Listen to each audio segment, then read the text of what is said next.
Assalamualaikum guys. So 3 minit lagi. Masih lagi dalam cerita pancat indera dan anggota. So cerita ni mudah ya tuan-tuan puan.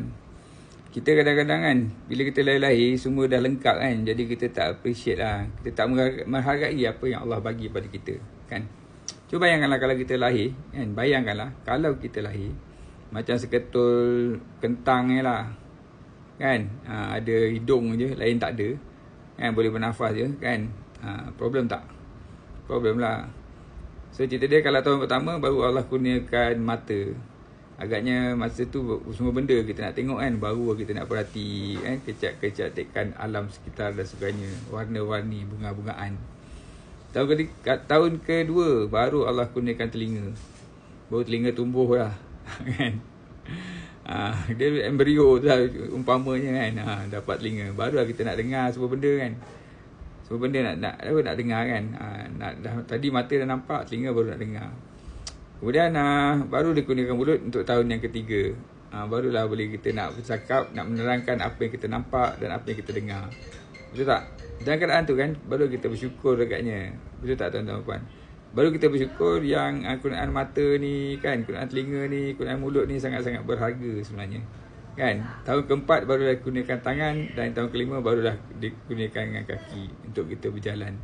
Masa tu tuan-tuan puan baru kita bersyukurlah kan kepada Allah Ta'ala kan. Cerita ni mudah je tuan-tuan puan. Sanggup tak tuan-tuan puan untuk bagi satu mata tu kan kepada orang lain sebagai ganti hadiah dia Ferrari, boleh tak? Kan mahal lah kan. Kita pun fikir 18 kali lah kan nak bagi mata kita kepada orang lain. Betul tak? Betul tak betul? Bagi pendengaran kita kan pada orang lain sebab orang terpekak contohnya kan.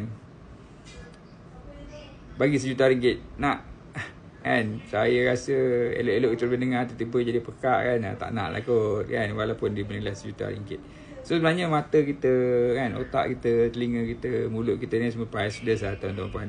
Tak ada harga. Cumanya kita lah kena tahu nak invest masa kita macam mana, nak invest mata kita macam mana, nak invest telinga kita macam mana.